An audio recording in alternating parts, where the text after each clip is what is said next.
Okay. Hi guys, welcome to Counterpoints. My name is Connor. Today we're going to be talking with Gasim. He was nice enough to send me a message on Discord, basically saying that he wanted to chat, and I thought it was an awesome opportunity to talk to somebody who knew what the hell they were talking about because he had a pretty interesting background. So can you kind of walk us through? You told me quite the story, but just your upbringing, who you are, what your perspective is, and just run me through it. Okay, sounds good. Thanks for having me first. Like Colin said, my name is Gasim. I was born in Sudan. I was raised there. I studied primary, high school, and I got my undergraduate degree from Sudan. I graduated from the University of Khartoum, getting a degree in chemical engineering. From there, I worked for a couple of years in Sudan. After that, I started pursuing my postgraduate degrees. I got a master's degree from Loughborough University in the UK. Immediately following that, I got the second master's degree from Washington State University here in the US. I went back to Sudan, spent a couple of years working as a teacher, and I also worked for a think tank for maybe a year and a half before moving to Qatar, where I worked as a research assistant for Texas A&M University, which is where I am right now. After Qatar, I moved to the US, where I am right now in Texas, and I'm trying to kind of get my PhD degree now in chemical engineering from Texas A&M University. So that's more or less like my formal education. Like I said, I grew up in Sudan, but I spent a lot of time abroad, here and there. Some of it for my studies. When I was younger, I spent maybe a year in the UK because my dad got his postdoc degree in the UK. I spent a couple of years in Denmark because my dad got his PhD in Denmark. And I've traveled here and there across the world, some of it for pleasure, some of it for work. I think I traveled to maybe 5 or 6 countries in the Middle East region, mainly playing squash, because I played squash competitively and represented like Sudan in several squash tournaments. And other than that, it's just been work and pleasure. Well, that's largely what I heard there is that you, am I allowed to cuss during this conversation? yeah, you're more than welcome to. What I heard is you're a smart motherfucker. That's what I heard. Every time I tell people I'm getting a degree in chemical engineering, that's what they say, and I keep telling them it's not as. I don't think you need to be smart to get a degree in chemical engineering. I'm pretty sure a very good computer could probably get a degree in chemical engineering. You say that, but at the same time, what happened to me in chemistry class was like I got like the basic formulas down really easily, and then once we got past any more complex molecules than like the basic, I was like, whatever.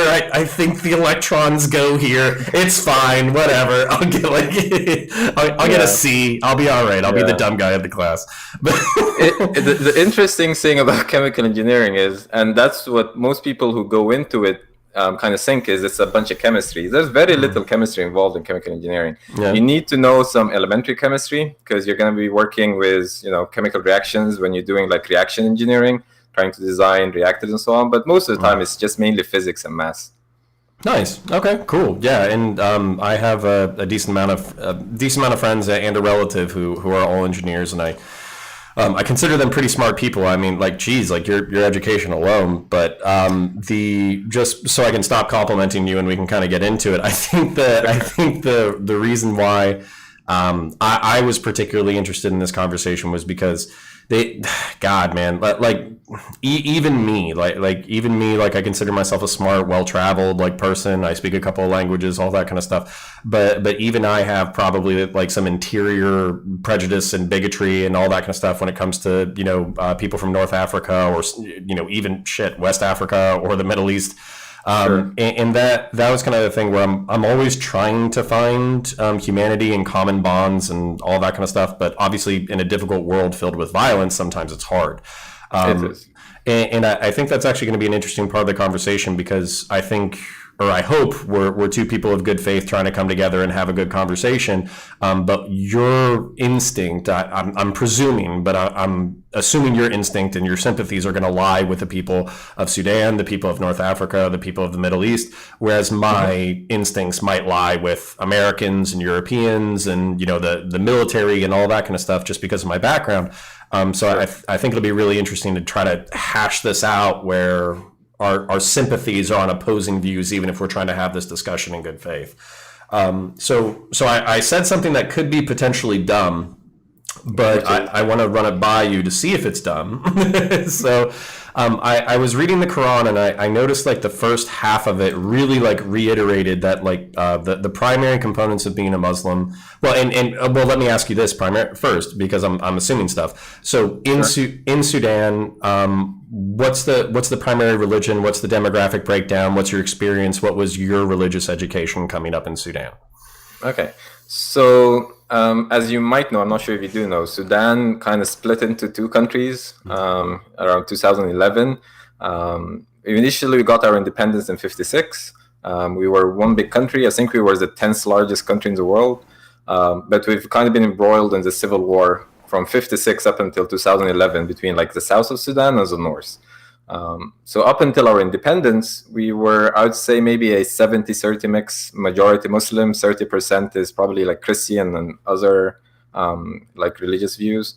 And after the split, now it's closer to probably like North Sudan, which is where I'm from, is maybe more than 95% Muslim. Okay. And South Sudan is probably majority Christian right now. And Sorry. Yeah. Oh no, I was just going to ask. Like, so were you raised Muslim? Were you raised in the faith? Did you go to the mosque regularly? Like that kind of thing. Yeah. So I grew up in the north. I grew up in Khartoum, which is the capital of Sudan. So in Sudan, generally, Sudan is a conservative country. It's not always been the case, but at least for maybe the last 30, 40 years, Sudan has been progressively grown kind of more conservative in many aspects. Now it's kind of moving back towards, you know, a bit more progressive, in a bit more progressive direction. But I'm probably jumping ahead, but was the conservatism? Would you think that was like so what was who did you gain your independence from, I guess? Britain.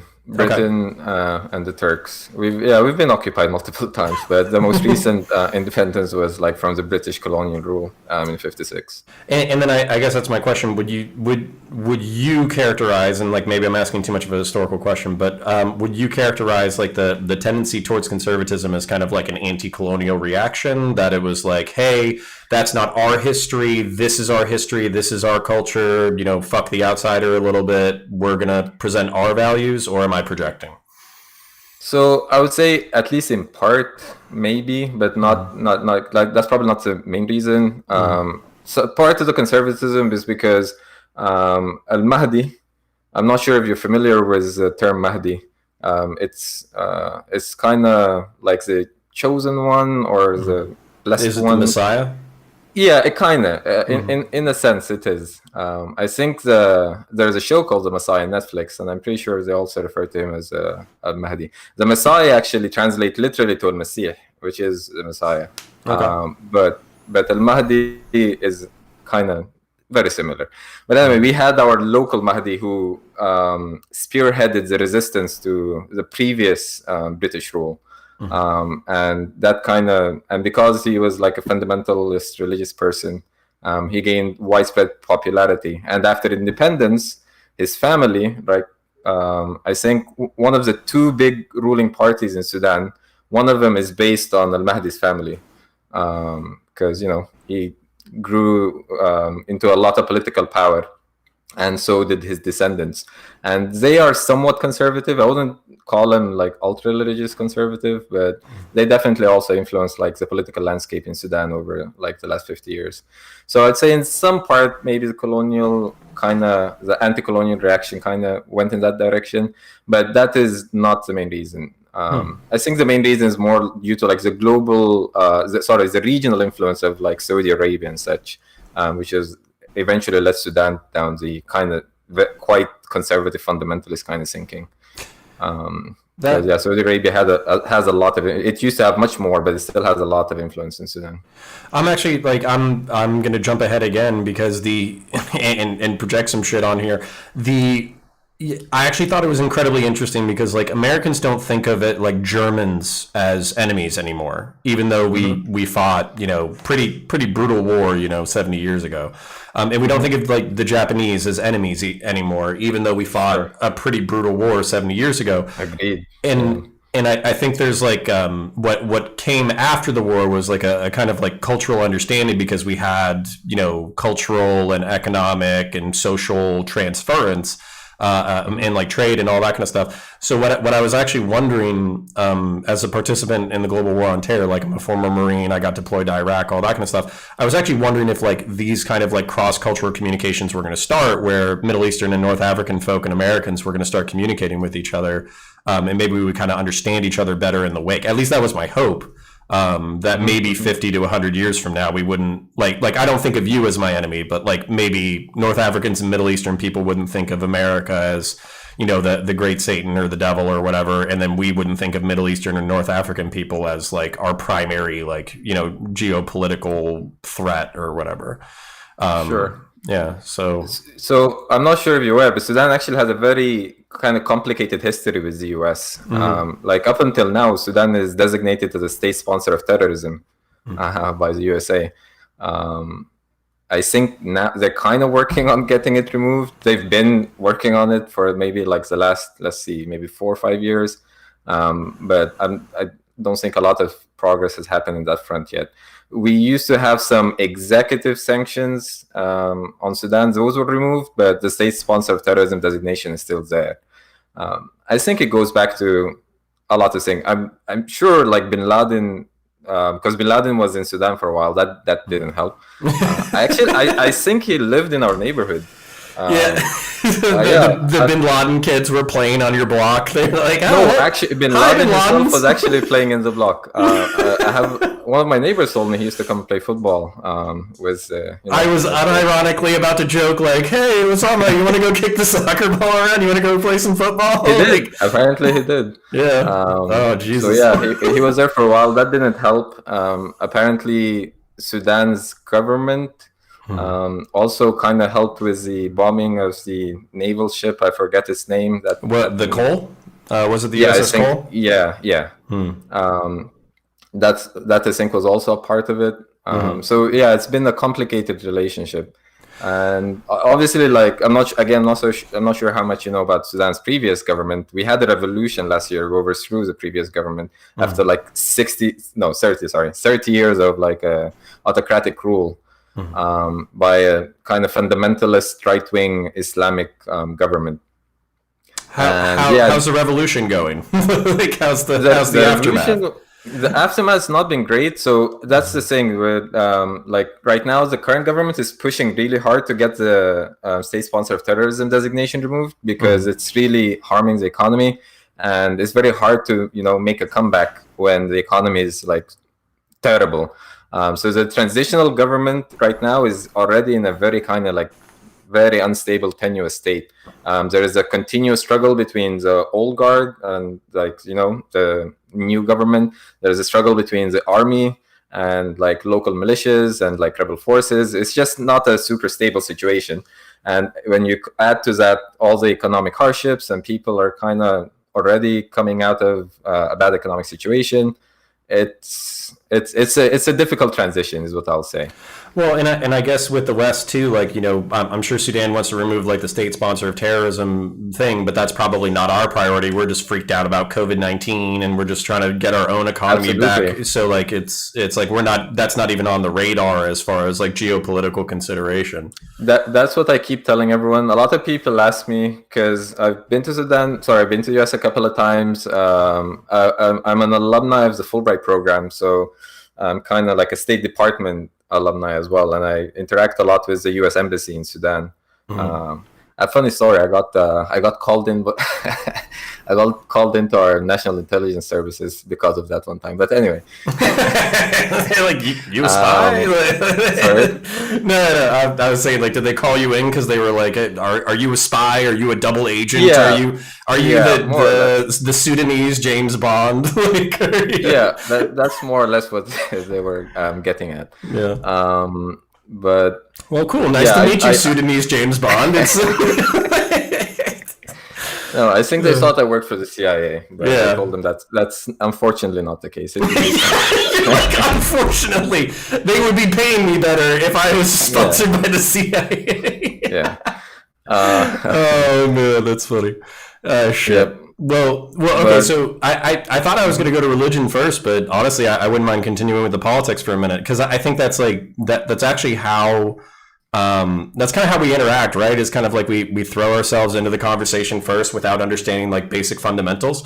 So I wouldn't mind talking about politics for another minute or two. So like, yeah, I think I think the perception and like the fear and the anxiety is genuinely speaking, like as an American, like, you know, as a relatively secular person, as a, you know, I don't know, like a degenerate in some ways, you know, I drink alcohol, or I used to drink alcohol, used to smoke cigarettes, used to, you know, hang out with loose women, like all that kind of stuff. I guess the fear is that like the moral compatibility isn't there, and since Muslim majority countries tend to be more conservative, if we were to go like on a tourist visitation, because of like the, you know, the geopolitical situation, and also like you were saying, like the destabilization within the country, that is just like really risky. I mean, you don't speak the language, you don't look like the locals, there's geopolitical hostility, there's a history of colonialism, like all that kind of stuff. But I also have to assume that there's probably some perceptions of Sudanese folk, of like Americans and Westerners, that would be interesting to kind of get into. So can you kind of walk me through like your perception of the West and like foreigners and Europeans and Americans as you were coming up in Sudan, and maybe how that changed as you traveled? okay, yeah. So again, because I got kind of exposed to the West at an early age. For me, it's not, and I grew up in the internet. I'm a massive nerd. As soon as like internet connections were seen in Sudan, I practically lived on the internet. Like nothing was surprising to me. Like the US is maybe a different case. In the past, I've kind of had a negative attitude towards US, and that was like before I first visited. And it's not the same negative attitude I'd say you'd mostly find maybe in the Middle East. And even then, it's a mixed bag. I won't say everyone in the Middle East hates the US. There are the crazies. I think a popular slogan in Sudan was like "Down, down USA." It's something like the government kind of drove into people whenever they go out and protest. But anyway, that's neither here nor there. Sorry, go ahead. Yeah, no. So my personal opinion was the US was a bit negative, but not in the same way most people are. Like for me, it was more that US. I felt like people were kind of ignorant, lived in bubbles. They didn't know what was going on, like outside of the US. Lots of racism, lots of bigotry, like just the stuff I would normally just see in the news that would carry on, like from the US, like to, you know, say like Northeast Africa or like Northwest Africa. But again, I traveled to the US eventually, and my view changed significantly. Like the US is just very big, it's so diverse. It's very hard to characterize the US as literally anything. I was about to say, you don't have to be nice. You don't have to be nice to us afterwards. Like we met like 70% of your definition, so like you don't have to take back anything that's true. Yeah, so all of what I said exists, but again, like I said, it's the diversity. Everything exists. Like all of the above does exist. Otherwise, it will make the news. But again, when you only see certain aspects of things, it's the same thing I tell people here about, like, say, the Middle East or Islam or even Sudan. Like probably most of the people who heard about Sudan probably know about Darfur, which is like the conflict area in Sudan. They probably heard about if there was like a bombing, or, you know, like Sudan's a state sponsor of terrorism. And automatically it's just our nature as human beings. We form opinions based on what we see and like what we hear. Like not necessarily through like meticulous research and Yeah, like lots of studies. well, and that to kind of circle back to a point that you made that I think is really interesting is so what is I know I understand it's not everybody. I understand it's politically motivated. I understand that people have more nuanced views, and on top of that, we're talking about something that's generalized. But I guess my question is like that. So my fear isn't completely misplaced that there's some hostility to the United States, but obviously like we had to earn that reputation, right? Like people don't exist in a vacuum and they're like, I don't like that guy, fuck that guy. There's reasons why. So could you kind of like articulate for me like why maybe some of the reasons some of the people like Sudanese people would potentially resent the United States, either if it's like geopolitical intervention, if it's history or anything like that. Could you kind of walk me through some of the perspectives that might be fueling that? Yeah, of course. I can probably list out the main ones pretty easily. Like I would say hating the US is not as popular as hating Israel, like in Sudan and most of the Middle East. Right. And some of that hate is just by proxy of the US kind of like, backing Israel all the time. So some people just hate US by proxy in that way. Some of it is literally just strictly political, like government messaging. Like the previous government had like some very strong anti-USA messaging, and that's due to the conflict between the two governments. So there's a lot of like anti-USA rhetoric by the president, by the government. This before the war on terror or after the war on terror? Because I can't assume It's that even this before got the better. war on terror. It's even before the war. Yeah, it's only gotten worse since then. Okay. There's other direct issues. I think one of the earliest like kind of sparks between the US and Sudan was I think this was during Bill Clinton's time. He bombed a pharmaceutical factory in Sudan, in Khartoum actually, like in the capital. They claimed it was manufacturing weapons. No investigation revealed anything of the sort. It seems likely it was just bad intel.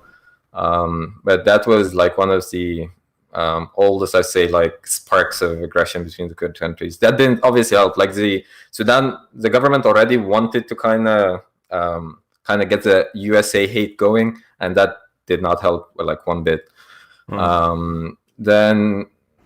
Then obviously like regional influence as well. Like people keep seeing images, pictures, videos of stuff that's happening in, say, Iraq, in Syria, like Abu Ghraib. That was like a whole big thing for a while. That didn't help any at all.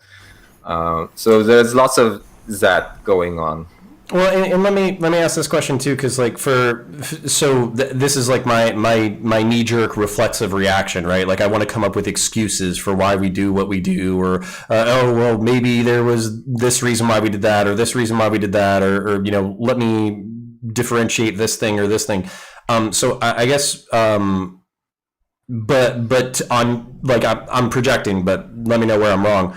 On your side, it really wouldn't fucking matter, right? Like so, for instance, like if there was some asshole who was making bombs or something like that, but it was next to the pharmaceutical chemical, we still blew up the pharmaceutical plant, and that destroyed the medical capacities of Sudan. So even if there's like a justifiable thing, we still screwed over Sudan in that respect. And then when it comes to Iraq, like Abu Ghraib was like National Guardsmen doing some pretty screwed up shit, but likely under the supervision or under the mild direction of intelligence people. And then even if they went like too far, or they did some craziness or whatever, there's still Guantanamo Bay. There's still enhanced interrogation. They're still working with intelligence services to basically like Middle Eastern, North African, and Central Asian intelligence services to torture people for information. So even if there's like those are the arguments I should be making. You should you should be justifying more and let me. Yeah, well, but I'm saying like the so the gray area, like even if there's justifications or whatever, it's like it's like. Am I a person to you? Like, does my life count? That kind of thing. Is that absolutely? And again, people, if you look at it statistically, these are like blips on radars. Like opposed to like if you consider all U.S. action, all U.S. like foreign interactions, all of these are blips in the radar. But the stories, like, again, people form opinions based on like stories and what they see more than they do based on like, like data and like statistics and such. And like the stories coming out of those specific blips in the radar were very visceral. Like they had a very disproportionate effect, on like how people form their opinions. And yeah, I can't stress how negative the impact of like most of these stories were. Well, and likewise, like I have kind of my so if you were to take these stories and you were to kind of say like, well, fuck the U.S. Like even if they're trying to do the right thing or whatever, they're doing the complete wrong thing in order to achieve the right thing. They're torturing people, they're kidnapping people, they're blowing up houses, like all that kind of shit. They don't give a fuck about people's lives. So I have kind of like I could have like a similar rationale too, where I'm like, jihadists, they attack civilians, they don't care, they do suicide bombings, they use VBIEDs and they use ambush attacks, so that it's not a stand-up fight, and like that kind of like, there's actually like, it's weird, but I could literally explain it, and I think I'll probably try to explain it in the video that accompanies this one, but there's like a moral framework from the Western mindset of like how to properly kill someone. Like there's the right way properly to okay, yeah, I was gonna say like properly as in effectively or like the ethical way. But both, like literally, like from an efficiency standpoint and from a moral standpoint, which I'm sure like when you watch a house get fucking drone struck or some shit, like you're not like, oh well, thank God it was a drone and not a suicide bombing. Like there's probably not much moral equivalency. Sure. But from my side, there is a moral difference.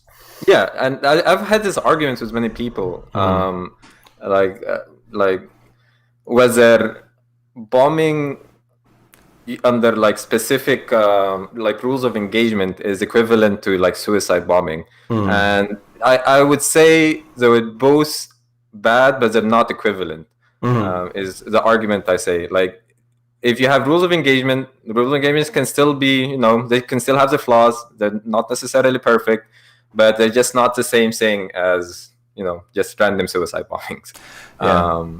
And yeah, I've had that argument many different times, especially when you hear like the U.S. You were the pro nuance argument. You were the pro there's a moral difference argument. Yes, I'm the pro. There's a. Well, thank you. I appreciate you. Yeah, but at the same time, like, but again, I do stress they're both bad. Yeah, of course, and I can imagine from the side of like, well, there's still a dead family here. There's still civilians who got killed. There's still this feels arbitrary. This doesn't feel like a legal process or some kind of. It doesn't feel like there's very much humanity. It feels very automated. It feels very arbitrary. So I guess kind of pushing into that a little bit. So we kind of highlighted how like that this is obviously inflamed tensions. These tensions existed prior to 9/11 and the war on terror, but they've obviously gotten a lot worse since. Absolutely. But there's also this tension that I kind of wanted to talk about because there's characters in the United States like Kyle Kalinske, like leftists and progressives and all that kind of stuff, who are just like, we've been in Afghanistan and we've been in Pakistan and we've been in Iraq for the past 20 years and we've just been bombing the shit out of people and like all that kind of stuff. And there's something to be said for hyperbolic rhetoric when it comes to politics, because you want to get people enraged enough that they're willing to make a change. Like that's the point of politics. So I don't want to hate on them. Yeah, I don't like it, but that is kind of accurate. Yeah. So I guess my question is that, well, the thing I want to point out for our audience is callous or stupid, but I'm trying to show you my imperialist mindset. I'm trying to show you my my Western mindset. The America had like when Donald Trump says like we can carpet bomb the shit out of the Middle East, we can torture their families, we can do XYZ, like. Technically, if you look at history, like we have the technological and logistical capacity to do this, but we don't. You know what I'm saying? Like if we wanted to take Khartoum or Baghdad or any place and basically level the entire city and kill everybody, we don't. And oftentimes we're actually fighting with domestic security forces where we will partner up with the government, legitimate or not, and then pursue. Like jihadists and their allies and their supporters. So I guess my question is like to parallel it to like American law enforcement. when we have minority communities, black, brown, Hispanic people, all that kind of stuff who serve in law enforcement, sometimes they're attacked as being traitors to their people because they're serving, the white imperials and all that kind of stuff. So is there a hostility to like domestic security forces that participate with Americans and Westerners? Is there a hostility to governments that participate with Westerners? Is that widespread? Is it 50-50? Like what's kind of the political layout there? Okay, so I think that would vary significantly from nation to nation, and also within a nation from area to area. Like in Sudan, that would not be an issue. Like Sudan, obviously the US doesn't have like specific military interventions there, but even people that work with like say USAID or like the US Embassy, there's not a lot of hostility there. No one really cares like if you work for them. I'm sure there is hostility, for example, like say in Syria or like in Iraq, that's like kind of more or less to be expected, in Afghanistan as well. And again, that kind of depends on where you are on the spectrum, because some of these radicals and extremists, the average person, say like in the Middle East, the average Muslim is not a big fan. So like if the US is fighting against them, like most people will say like more power to them. But it gets kind of shaky when, because the extremists also make the argument that no, the US, for example, is just here for like their specific agenda, their self-interest. And, like the other day, someone's wedding, the wedding got bombed and like, I don't know, 50 children died and so on. So then, loyalties can it's going to be hard to kind of distinguish where you want to be at. When you're stuck in the middle. Yeah, and most people are stuck in the middle. I would say a fraction anywhere, like take the most hardcore extremist country. I would say the actual like violent extremists are probably like a very tiny fraction. Yeah. Well, so the only, and I'm not pushing back, but I just kind of want to articulate this. Like often armed conflict is only involved, with like smaller factions that are armed and motivated and all that kind of stuff. But they're fighting for the soul and the spirit of like the civilian population. They want their sympathy, they want their support, they want their money, they want their logistics, like all that kind of stuff. So I'm completely sympathetic to it's a small fraction, but then jihadism is fucking scary as shit, because it's random. There's attacks against civilians. I mean, even if you're talking about like sectarian conflict between like Sunni and Shia, or even like regional like city conflicts between like rival militia groups and rival jihadist groups. I mean, sometimes jihadist groups attack each other for not being willing to bend the knee. Most of the time they do. I'd say jihadists have more or less impacted Muslims negatively more than they have anyone else in the world. Yeah, which is actually like that's one of the things that I think gets lost in the conversation a lot. And this is maybe more like moral equivocation on my part, but I'm going to do it anyways. When you look at Iraq, like the United States killed the shit out of people. Like I'm not going to deny that. Like we dropped bombs, raided people's houses, shot places up, all that. Stole a bunch of stuff. Bunch of gold. Yeah, talking about parallels, so weird that you brought that up, because literally there's a World War II movie called Kelly's Heroes, where a bunch of like self-interested GI American soldiers sneak behind enemy lines in order to steal like gold or whatever. And I was literally thinking like you could probably remake that shit for the modern era in Iraq because of all the artifacts that were stolen during the initial invasion. But anyways. That's all right. You and I can co-produce that movie later on once we're rich. Sure. But the point being that a lot of these conflicts they're often lined up around sectarian lines, and me as the person on the outside, I want to say it's as simple as Sunni doesn't like Shia, Shia doesn't like Sunni, Alawite doesn't like anybody, what's the other one, like Mizraeli, I believe is another sect. So there's like. That there's like a whole bunch of terms that I'm unfamiliar with, a whole bunch of different like factions and sects and like ethnic groups that are like really confusing to the exterior. And basically like I actually found it because I was trying to write a story or like write like a think piece about like my time in the Middle East, and then I found that I was mixing I was calling Afghanis Arabs. and I Yeah, was yeah. using Arabs as a catch-all for For Muslim. okay, And, yeah. and I was using like Muslim to catch Common for mistake. Arabs. Yeah, and like it was just it's so stupid because like I'm mixing ethnicity and nationality and language and like And religion, yeah. dude, just completely fucking it up. Yeah, yeah. So, but that's kind of where I don't know. Can you kind of speak to that? Like even as your experience as somebody coming into the West, where you're just like people don't know what the fuck they're talking about. You know? Sure. It's very common to make those like this. This is my garb. It's called a jalabia. It's very common in Sudan. Most people just assume it has something to do with being, I don't know, Muslim or Arabic. It has nothing to do with either. It's just literally a national garb.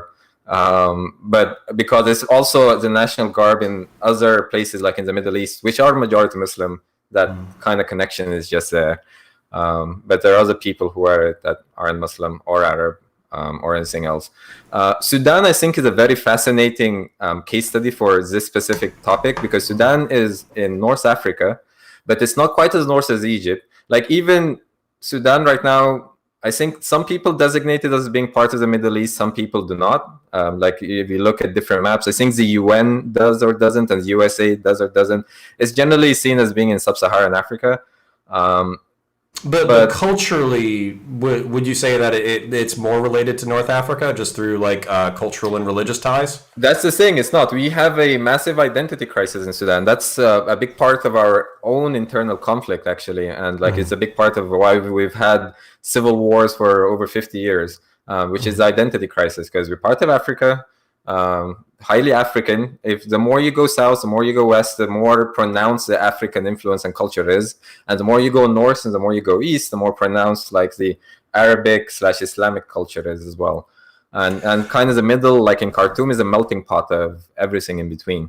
Well, and you were actually saying that the South was more Christian, right? And like Yep. you said the North was like probably at this point like 90 to 95% Muslim and then 5% Christian or other. Sure. Does that split also hold in the South as well, where it's like 95% Christian or other and 5% Muslim, or is it more 50-50? I would say I'm not sure what the Muslim population would be like in South Sudan right now. It's probably very tiny, but I know they also have a lot of like paganism and like atheism and Oh shit! other stuff that's not. Yeah, no. How did they survive? They have Christian evangelicals and Muslims right next door. How did the pagans survive in Sudan? Very, very hard. It's not been easy for them.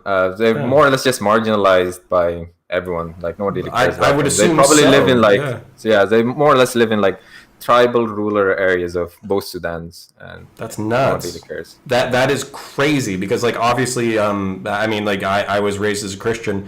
There's quite a distaste for polytheism and paganism and all that kind of stuff, and I'm pretty sure like the Quran has a few things to say about polytheism and atheism as well. So that's incredibly interesting that they were able to like hold on in the middle of that pressure. That's kind of crazy that they were able to retain that. Yeah, they more or less kind of have their own life. Like it's very like again, Sudan is such a fascinating study because, like in Sudan again, Khartoum, the north. I think after I was 8 years old, I've never seen someone nude or maybe even like semi-nude. Like everyone's just super dressed up, super covered. Nudity is like super like taboo, stigmatized. It's just not the same. I think some people argue you should not even be nude in the bath. I'm pretty sure one of our teachers in one of my religious classes said you should not be nude in the bathroom. You should take showers like with like underwear on or something. Yeah, I don't know. That seems a little presumptive of the people that you live with. Like, are they really trying to see you naked that bad? Like I'm getting older and uglier, so like I don't think less it's about people people spying on you. It's just like nudity itself is just not right. I'm not sure.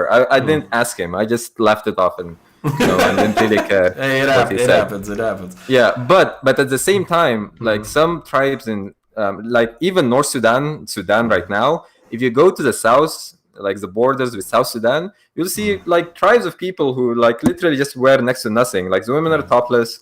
Like guys just wear like loincloths, same like the women as well.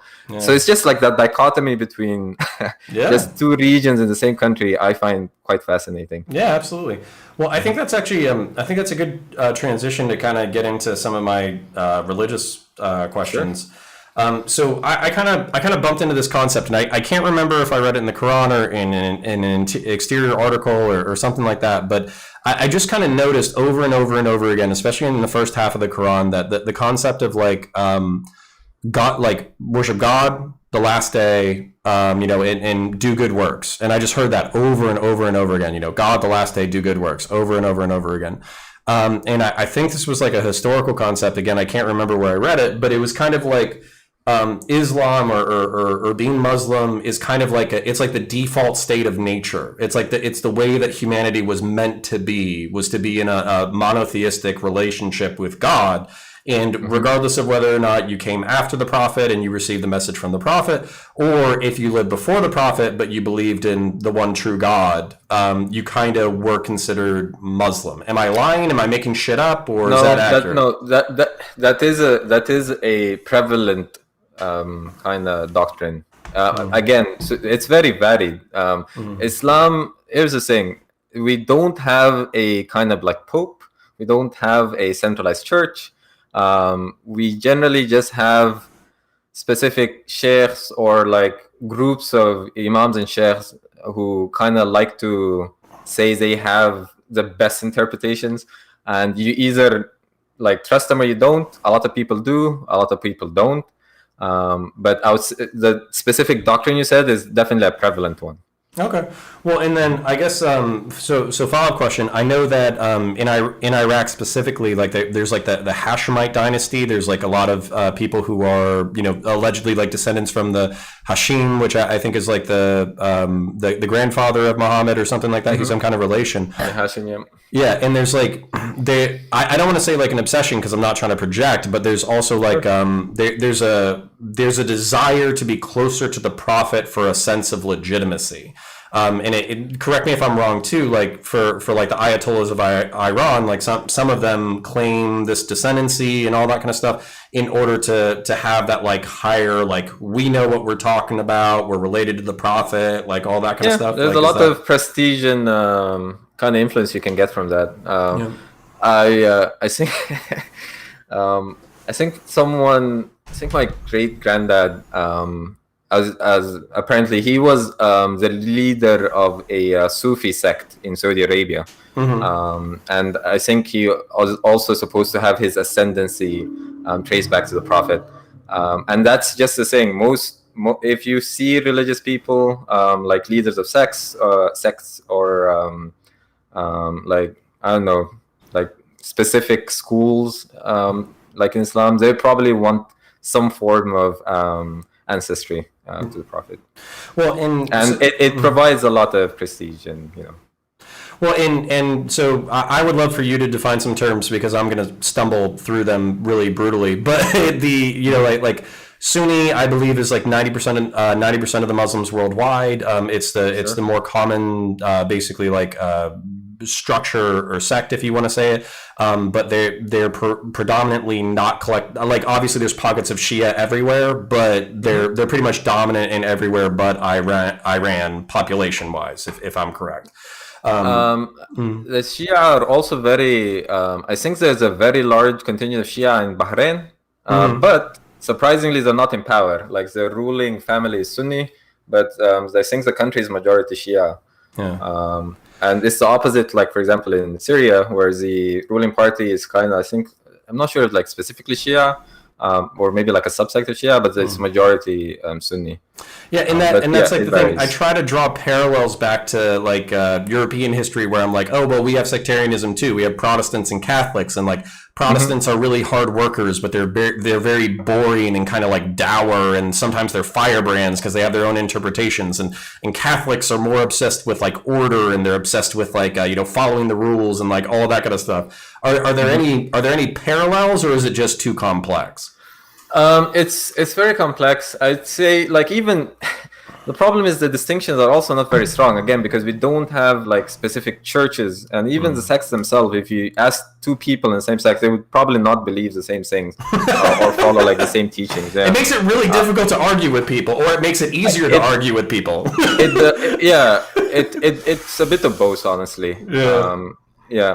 So Shia, even if you talk to Shia, most of them, it's just a matter of like who should have like taken power like after the Prophet passed away. And the Sunnah generally, the Shias think it's the Prophet's family. The Sunnah are more in line with the Prophet's friends, Abu Bakr and Umar, and the people who followed after him. And there was like some schism way back in the day, and it just carried through over the ages, and that's more or less it. I think there's very minor. It's mostly political. I think there's very minor differences when it comes to the actual, like religious practice. Very minor. Okay. Well, and then so this might be dangerous territory, but I kind of wanted to ask this specifically, like, as a lay person who then read the Quran, who basically like it's easy to find a verse. And then you're just like, oh fuck, like this verse, like it's very bad. Yeah, it's a little rough. Sure. And one of the ones that was really alarming for me was like I think it was like in the first two sunnahs I could find it, but it basically said like, be wary of people who claim that they are reformers. They will basically, they will say that with you that they believe, but then, when they go to, when they close their doors for the day or something like that, they will go with the disbelievers and they say, we're not really believers. We mock them, like all that kind of stuff. And what, just to bring this home, what I kind of found, or what I was worried about, is that there's people like Majid Nawaz who basically, he talks about, Reformation and trying to be more moderate and trying to bring, Muslims in the Western world into better compliance and all that kind of stuff. But he was also caught, like at a strip club, and he drinks alcohol, and he doesn't observe the holidays, and he doesn't, like all that kind of stuff. So when I read that in the first two pages, I'm like, oh shit, like they literally have like a text basis to say Majid Nawaz, he's not a believer. He's. I think the Arabic term is munafiq. That is the Arabic term. Yeah, there's lots of verses kind of, warning of munafiqin. They're not looked favorably upon. Well, and that was kind of my question, whereas like, isn't that like a massive like cultural challenge where like Westerners are like, oh, well, they just need to go through a reformation, and they just need to moderate, and they just need to, they need to be more westernized and secularized and all that kind of stuff. Isn't that kind of like, a cultural challenge when within the first two pages, you literally have a warning that there's going to be reformers and, like you said, Munafik, who are going to try to change things for the worse. Yeah, I'll say this. The Munafiq isn't necessarily a reformer, so that might be a problem of interpretation. The Munafiq is someone who pretends to believe but does not. Yeah. So they show that they're religious, but in fact they are not religious at all. And the thing is, yes, sometimes reformers are accused of being munafiqin and even of being apostates, and they're killed sometimes. Like one of the prominent reformers in Sudan, I think Sudan has like apostasy laws, or it used to have apostasy laws up until earlier this year, and they've only been applied once. Only one person was killed due to apostasy,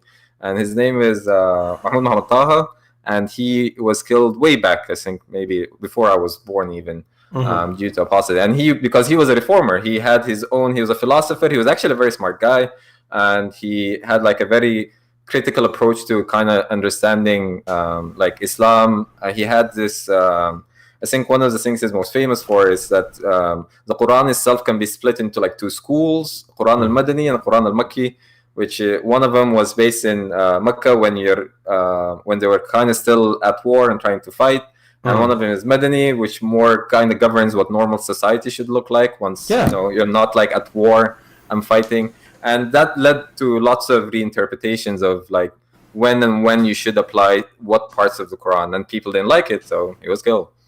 That's actually really interesting though, because that was kind of one of the things that I noticed was going through the Quran was basically like the first half of it is actually like very I don't want to say like chill, but it's kind of like it's like do good things, God, the last day, Muhammad, like all that kind of stuff. And then the second half is kind of brutal. And I actually had to ask a whole bunch of like Muslims over the past like 5 years, because I have Muslim friends. and I was kind of like, what, explain it to me. Like, what's the difference? Like, why can we have, or like, what's the difference in the split in ideology and all that kind of stuff? And it, like, I'm projecting, but it sounds to me like it's a difference between the prophet at war and the prophet in peace. And like, is that a widely accepted belief, or is that still considered heresy or apostasy, or like a bridge too far? Like, what is it? I wouldn't say it's a widely accepted belief, but it's not as opposed to 30 years ago. It's not going to get you killed. Okay, I think at the moment in that's a most good places. step.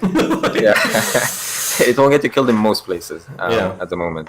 Well, what's the hostility to that? I guess what's the hostility to saying like these rules apply more when we're at war and these rules apply more when we're at peace? There is What's the anxiety? There's no logical hostility. It's just about religious imam and sheikhs need to have a monopoly over interpretation, and they do not appreciate challenges to their monopolies. Okay, okay, all right. I'm gonna take a really big risk as somebody who is supposed, like, I am technically Muslim. I believe in God, the last day, and doing good work. So I'm gonna take a really big risk here. Muhammad also said that sectarianism had nothing to do with him, and he said that if the religion is split after me, that has nothing to do with me. I'm for the unified religion. I am for the unified people. I'm for the ummah. Like all that kind of stuff. So would that alone, would that push back against the authority of the sheikhs? Basically, the religious leaders saying like, no, like we should study, we should debate, we should organize and debate and all that kind of stuff.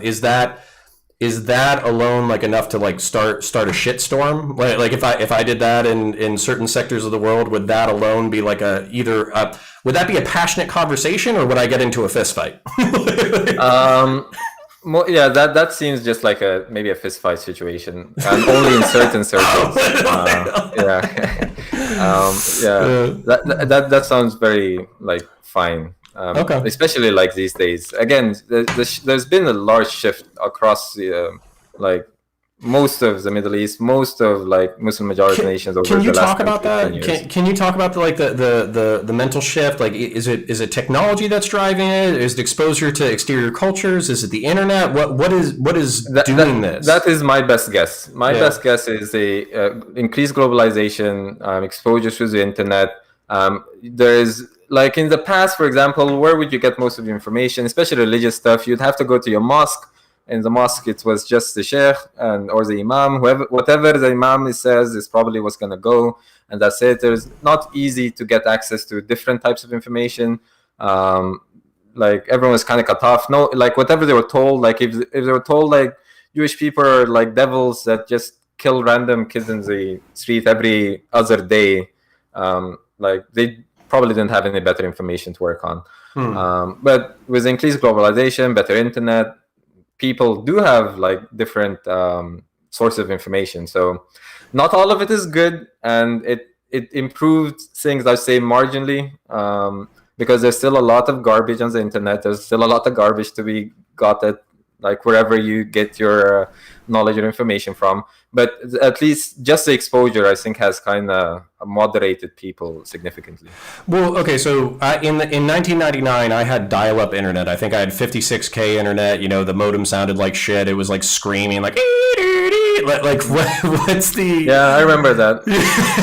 What's the what was your technological access throughout your life, and then what is the technological access in Sudan for most people?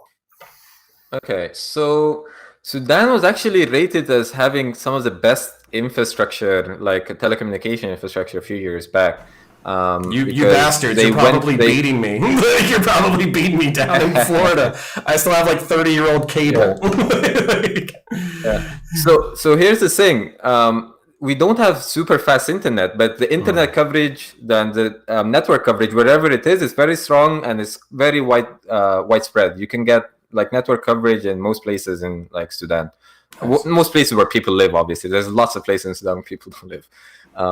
So it's good. Internet is relatively cheap as well. And especially with I think the main barrier to good internet in the past was mainly like where you can access it as opposed to the internet itself, like devices. People don't necessarily have like laptops and computers, and so the advent of smartphones helped a lot with that. So everyone has a smartphone now, and most people have internet. The only problem is most people, when they just use smartphones for the internet, they get most of the information off like Facebook and WhatsApp and Twitter. Which which I know is garbage because I moderate a Facebook group and it's brutal. Well, okay, so that brings up another interesting question. One of my great fears is China basically like, they have the technology, they have the money, they have the internet, they have the infrastructure, they're developing as a nation, they're becoming more complex, they're becoming a peer and a competitor with the United States, but they also have an authoritarian regime that controls information. And so like is that a fear in, the Middle East and North Africa, where the government could kind of put up the firewalls and block information and block pornography and Western websites? We already have that.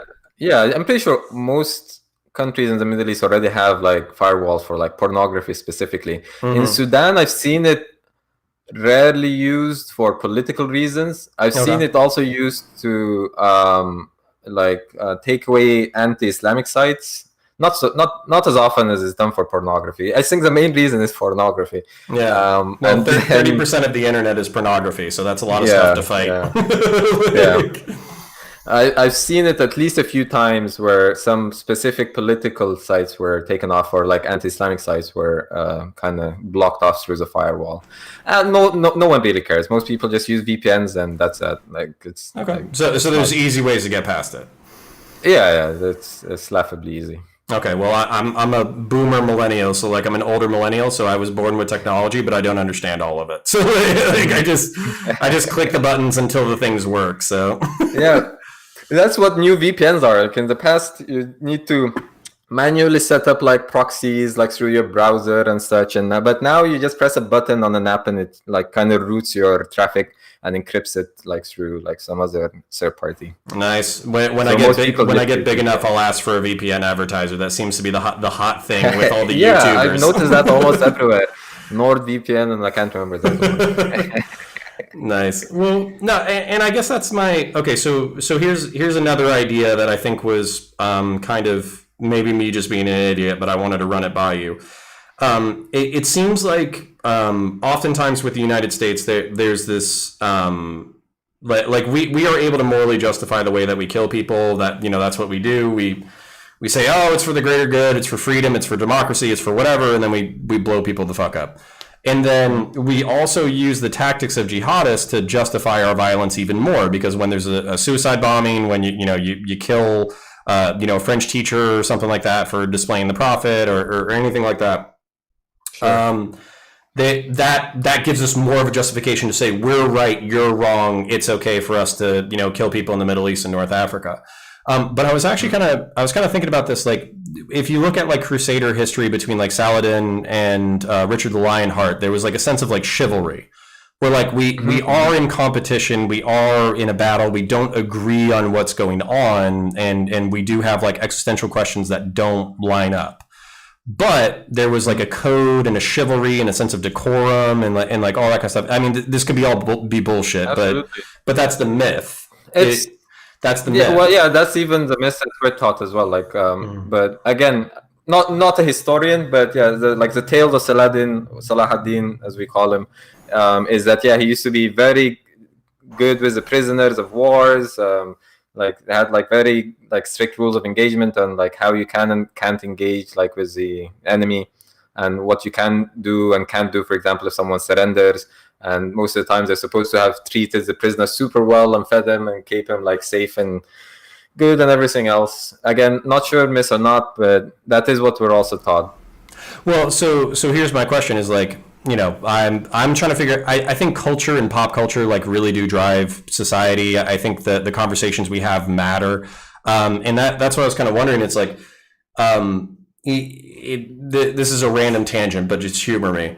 If you literally had like an entertainment, because like the United States, we love mafia movies. We love criminals and criminal organizations, and we valorize them. I mean, Breaking Bad was one of our most popular shows. It's about a meth dealer. So like would there be room in Islamic culture or Islamic pop culture or Middle Eastern, North African, and Central Asian culture to kind of Sure. have that where you almost have like a modern retelling of like the conflicts that we're in, where you have like the Christian crusaders in Iraq who are fighting this war and it's unjustified and they're slaughtering people, but then there's a a valiant figure, and then you have like a Saladin style figure who's also fighting them, but maybe he's like domestic security forces and like all that kind of shit.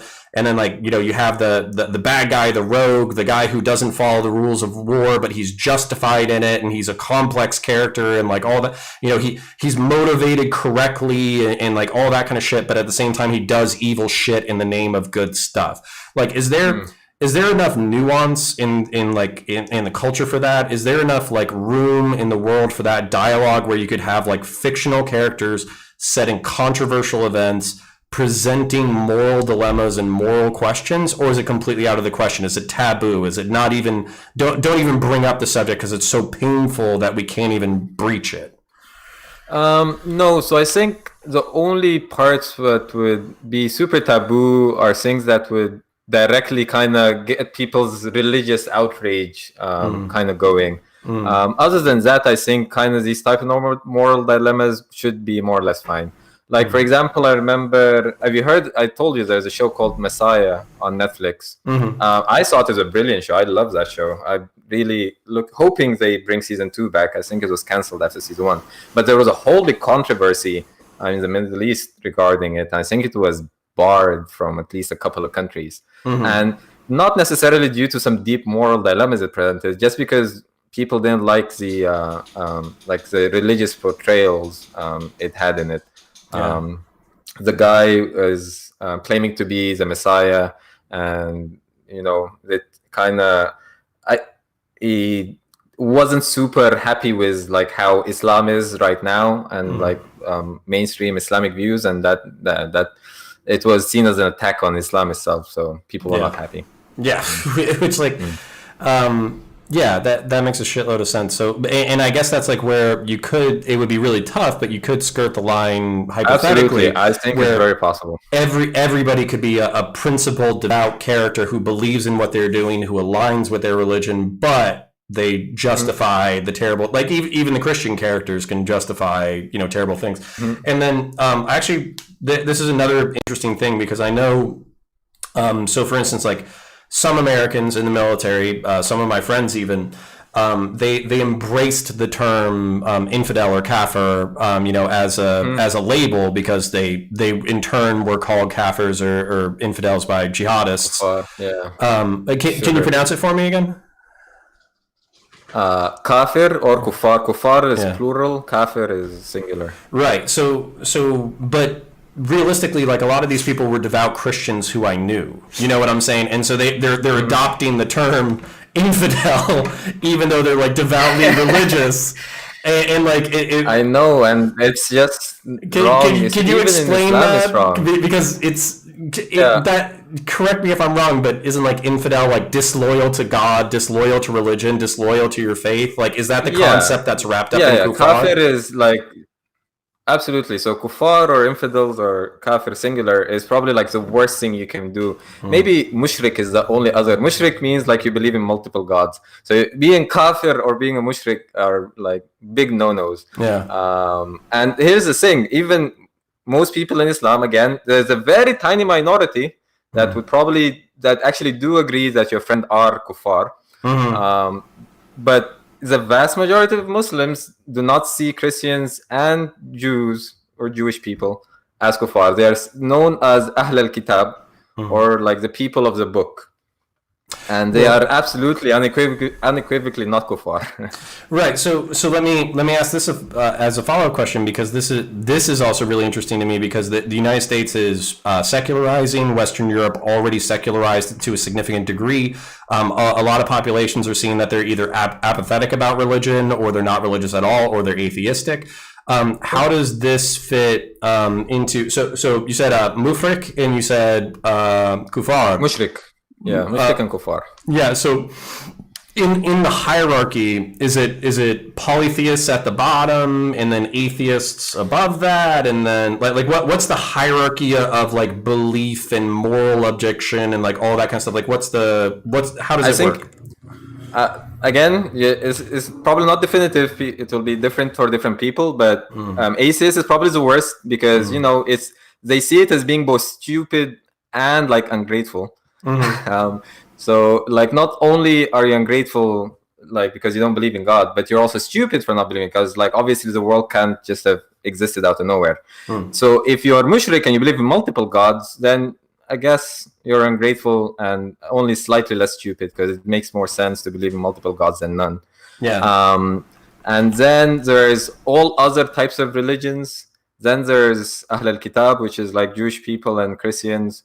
And then there's all the levels of Muslims. And then I know this is a dangerous question, but I'm gonna ask it, and you can kind of put answer it how you feel like. Sure. So that hierarchy, is often like I would assume that Jews basically being in charge of Israel, taking land from Muslims, kicking them out of their lands, being autonomous, and all that kind of stuff is probably like part of it is geopolitical, but also part of it is religious. I would assume. And then same thing with like Christians and Western society and all that kind of stuff, where we're decadent. We watch pornography. We promote homosexuality, transgenderism, alcohol. Like popular culture music is garbage. Like it's all. If you were to look at it from the outside and you were You don't like Lil Pump? yeah. Wait. Say that again. You don't like Lil Pump? No. but I'm also like what's funny is like I talk for so long and I have like liberals and progressives nodding along with me, and then I say one thing and it's like, you're a piece of shit. it's like yeah, yes, I warned you that I was a piece of shit, you didn't believe me, so wait. But that's kind of the thing where like even a lot of Christians, a lot of Christian nationalists, a lot of people in our society view all these cultural developments as extremely negative and toxic and kind of like corroding to the soul and all that kind of stuff. So how is like Western I Europe love talking about this. yeah. The first time I thought about making a YouTube video was I was gonna make one about like how the alt-right and how most like far-right conservatives should be really happy with all the far-right because there's just so much similarity between like the ultra-right like here and the ultra-right back in Sudan or anywhere else in the Middle East. They would agree upon 99% of most talk. It's just whether or not Jesus is literally the Son of God. That was probably the only thing that they would disagree on, and besides that, they're like pretty much. It's uncanny. And at one point, I think I was commenting. I can't remember. I was commenting some YouTube videos. I was just saying the exact same thing. I was just playing a character of a radical Muslim. I was just commenting on some right-wingers from YouTube, and we literally agreed. I just put in the same positions I would normally hear from right-wingers, like say in Sudan, and complete disagreement. Complete agreement. We got along very well. That was one of like Richard Spencer's jokes. He was like maybe we should convert to Islam, that way people are less critical of us because we can just be we can be a religious minority inside the country. We can still hold the same views. All we have to do is we have to give up Christianity as a historical heritage, and then we can kind of sneak in the back door. But that's a really funny parallel. And then that's really like that's the main things that I was kind of definitely there. And I've watched people like Sam Harris. I've watched people like Richard Dawkins, and I agree with some of people's specific frustrations with Islam in its totality. I would sympathize with a lot of those frustrations and probably agree with a lot of them. Yeah. But I also see because some people think Islamophobia is made up and it's not reasonable, but I see both ends of the spectrum. I think Islamophobia is real and it's a big problem, and I do see that like again Islam in its totality right now is not more or less the same as Christianity. It's not more or less the same as like Judaism. So in its totality. Can you walk me through that? Because like so for instance, it seems like we share some anxieties, we share some fears about jihadists being arbitrary in who they attack and who they pick. That because there's not like a religiously centered like code of doctrine that's very well defined. Sometimes people who are in power can abuse their power in order to attack other people. It seems like we share some of those anxieties and fears. So what Islamophobia is basically like it's a fear of the unknown, and it's a fear of basically something we don't understand. Which even after this conversation, I'm not going to pretend like, oh, I'm an expert on Islam now. I understand everything. I don't even claim to be one. Right, exactly. Yeah, please explain all of Islam for all Muslim people across the world in the next hour and a half, please. Yeah, it's a ridiculous expectation. But at the same time, like, what do you define Islamophobia as? What do you see in like the Western and American like social interactions? What's kind of like one, what do you see now? And then two, what do you see as like the bridge that we could hopefully cross into a better future? Like what's those two? Okay, so Islamophobia, again, like most social concept, is like a complex phenomena. Like the easiest example I would have is me walking like down the street here in Texas and getting like flipped off by random people. You are in Texas, you're in Texas. Yeah. Yeah, and I love Texas, by the way, but they're pretty hardcore down there. Here so far. I will say this again. I've had at least a couple of people kind of yell and flip me off, but I've had much more people compliment my garb and like ask me. Oh, it's beautiful. And like ask me where I got it and like stuff like that. So it's a mixed bag. But yeah, I think Americans are weird. Like we're very violent, but we're also like very friendly. So like if we're being best friends, like there's no better friend, but there's also like nobody else who's gonna freak out more when it comes to violence. But like where Islamophobia is just again from most phobias come out of ignorance, and I just see this all the time. Most of the time when I see people who they have this self-confidence, they know exactly what is. I see people arguing on Twitter, on YouTube, and Facebook, telling Muslims like, no, this is not what you're supposed to believe. Your religion tells you you're supposed to do this, believe this, which is obviously all terrible things.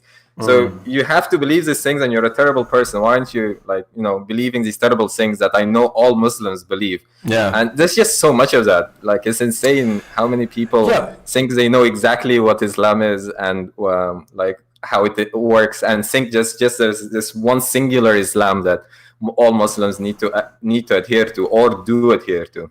Well, and I'll bring up one specific example because I think it's really great because I was trapped in like I would say like the alt-light, so not the racist one, like the Enlightenment one, but I was in like the right wing that was kind of like reacting to terrorist attacks and mass immigration and like all that kind of stuff, and doing memes and trying to piss off Hillary Clinton in 2016. But there was this meme that went around called like Taqiyya, which was like like Shia Muslims, when they live in Sunni societies, they can lie about their specific sectarian and correct me if any of it's wrong. But they can lie about their particular sectarian beliefs in order to stay safe. And it was like a particular it was a particular hadith from like an obscure imam like in like some random place. But people took that single sectarian concept and they were like, all Muslims believe this.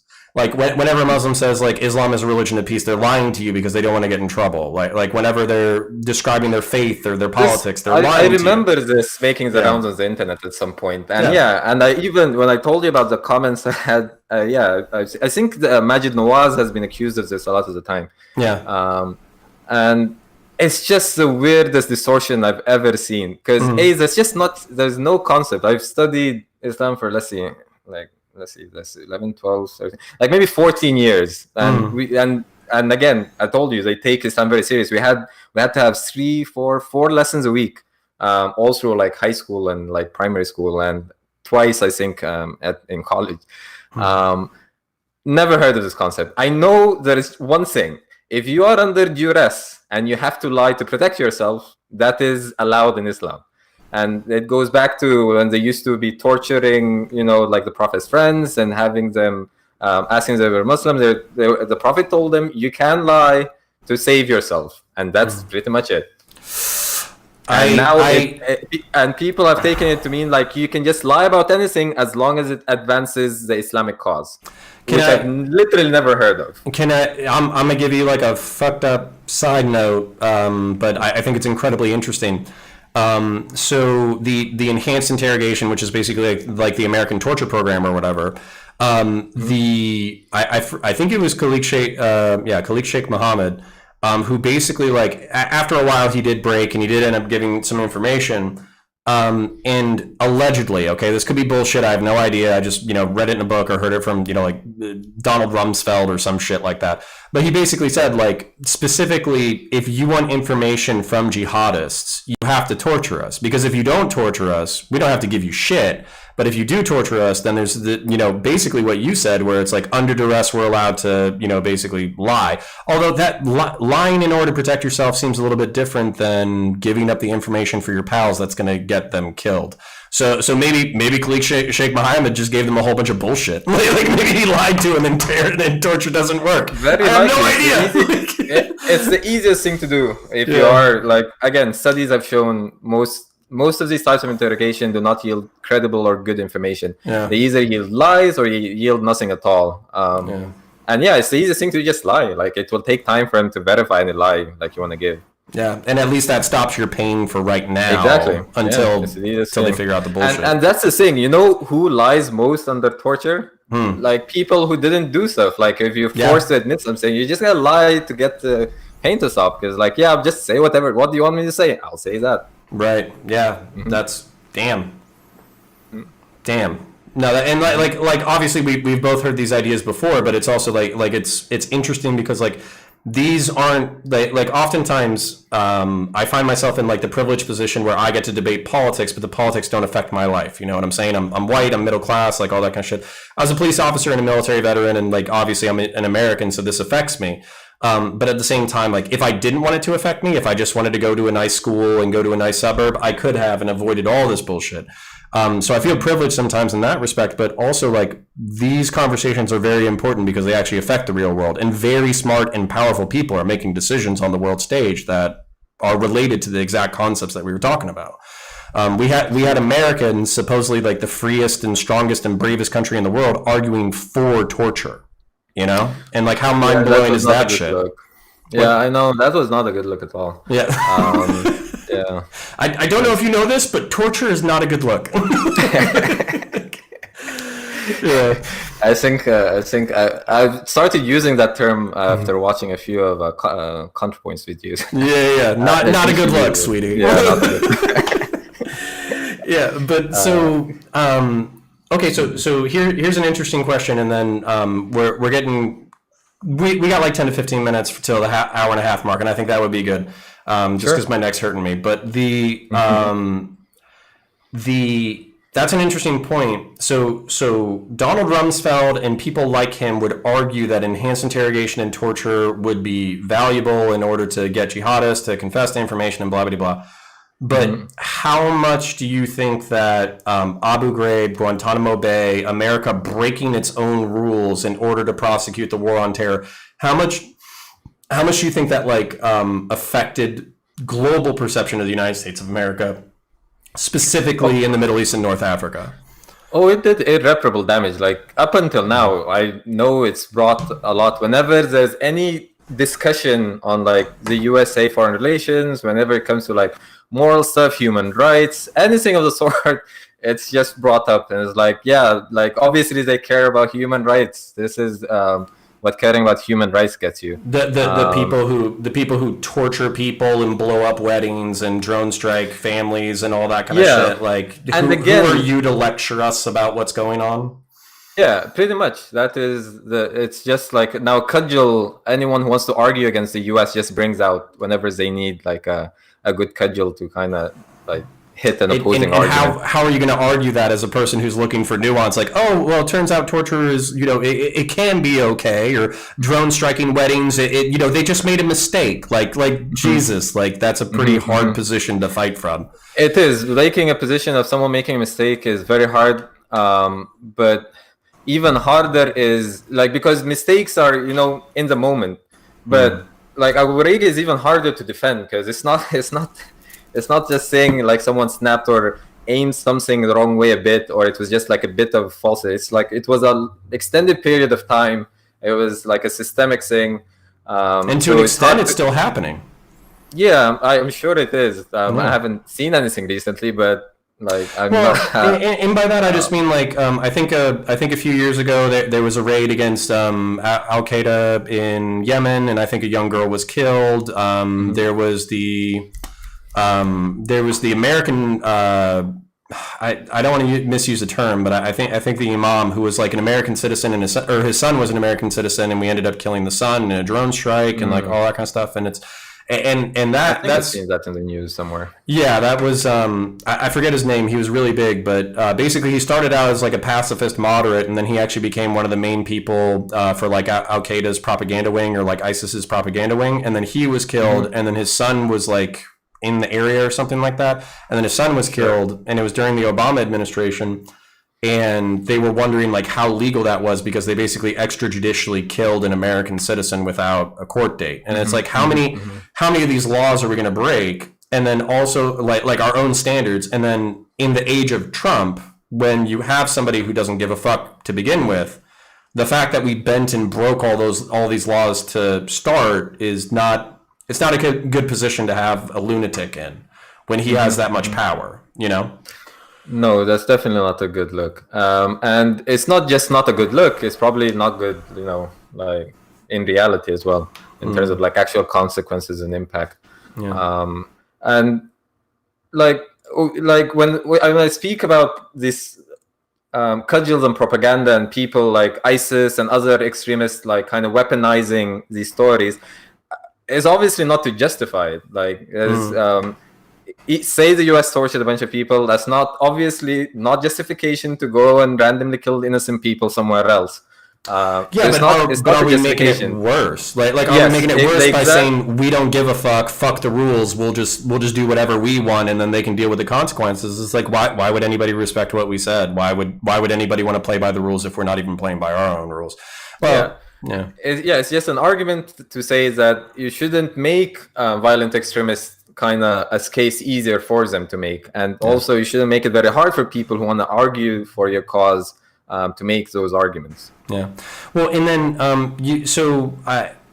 we're kind of coming up towards the end, but I was wondering if you could kind of tell us, where do we go from here? Because this is the thing that I'm worried about, or I'm concerned with, is that just like my kids, my grandkids, my great grandkids, like I mean, if you're looking at the conflicts between like Christianity and Islam, or Judaism and Christianity, and Judaism and Islam, we're talking about some conflicts and some violence that stretches back thousands of years. But I would hope that through the internet, breaking down language barriers, like all that kind of stuff, maybe we can get past some of this shit. What's maybe not the optimistic case, but how do we get to a place where we at least stop killing each other? Like, even if we don't like each other, even if we don't respect each other, and like, I mean, I like you and respect you, but I'm just saying, like, even if the vast majority of Americans have a negative opinion, and even if Middle Eastern and North African and Central Asian folk have a negative opinion of Americans, how do we get to a place where we stop killing each other? Sure. I would say first by improving material conditions, like you always like to say about other things. But the bottom line is most extremists would not result to this type of extremism, like where you go around mobbing people and like just giving up your life. Your life must have more or less have already kind of been going the wrong direction for you to just kind of like say, screw everything, I'm just going to go bomb myself. And so most of these poverty-stricken areas that are still kind of underdeveloped, I think most people around the globe can kind of work together, make sure that is not the case in the future. That would probably help a lot. There obviously needs to be more cross-cultural kind of exposure on both ends, because most people, if you go to the Sudan and just ask them about the US, they'll have next to no knowledge outside of what little they kind of heard in the mosque or saw on CNN or on like TV at some point. And it's the same thing here, from what I've seen at least. Yeah. For Islam specifically, I think there definitely needs to be kind of a move kind of forward and reform, and because it's supposed to be decentralized, but it's only pseudo decentralized, because again there are still kind of lobbies of imams and sheikhs who kind of control interpretation and religious narratives, and there is no room for reformists. Now there is kind of, so, but I think that just needs to be accelerated a little bit. And that will probably kind of help normalize things, I think, because the dominant stories right now are not, the dominant interpretations right now are not super charitable, I'd say, to like the West, in many, many ways. And from the West perspective, again, I think less intervention, less wars, less of all of the, I think I'd say current Middle Eastern policy would probably be a good thing. And instead focus, like I said, on like aid development and like cross-cultural exchanges.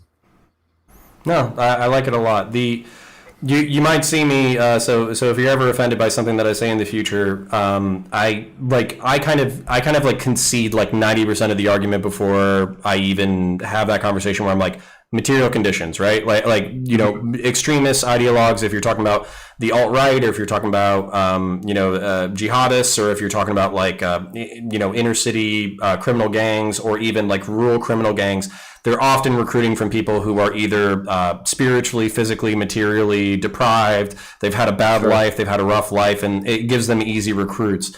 I do think that you have to argue the ideology as well. So if you ever see me like arguing against jihadism, and I make a general blanket statement, or if I'm an asshole about something, feel free to call me out on it.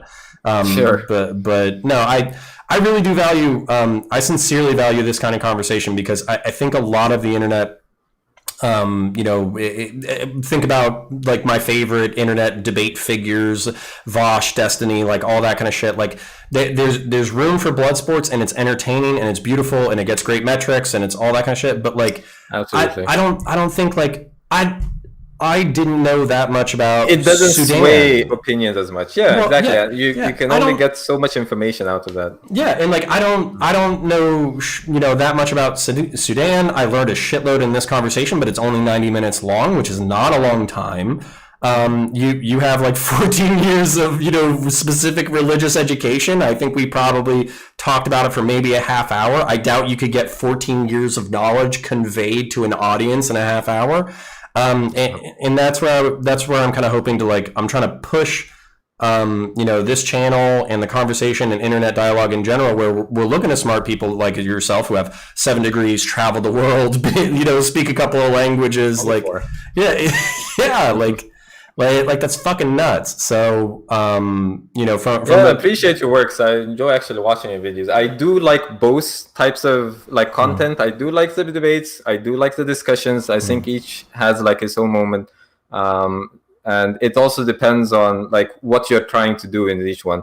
I think debates in terms of like trying to sway public opinion is not. I think debates are just entertaining, and if you're doing it for the spectacle, it's good. But if you actually want to learn stuff and maybe sway opinion, I think discussions are much more effective. Well, if I can entertain a man of your caliber for even 3 minutes, I consider myself like pretty well accomplished. So I very much appreciate you coming on.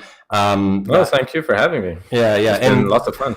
Yeah, and I love so just to harken back to other conversations, just Cordman or Pitt, all the people. I'm blanking because it's been a long day, but I love this. I think people need more of this. I think they need to take a break, because what the fuck would they have gained if I said, I was a Marine and I was in Iraq and jihadists did bad things and Islam is bad and the Prophet is not my favorite guy in the world, and then you came back at me and you're like, not all Muslims are like this, the world is very complex, and I have a very diverse education that I think you could benefit from, and I'm like, I don't care. Like, who's gonna benefit? Like nobody. No one, And no one would benefit. yeah, so Yeah. it might be entertaining to watch, but God, if I ever, dude, like if I ever become that person, I want you to come to Florida and beat the shit out of me because like I don't want that shit. I'll just message you first and then see how things go. Yeah, Before booking my flight to Florida. All right. Well, thanks, man. I would love to talk to you for a minute after I stop the recording, but I very much appreciate you coming on. Yeah, thanks for having me. I'll be happy to come on some other time if you want me. Awesome. All right. Sure.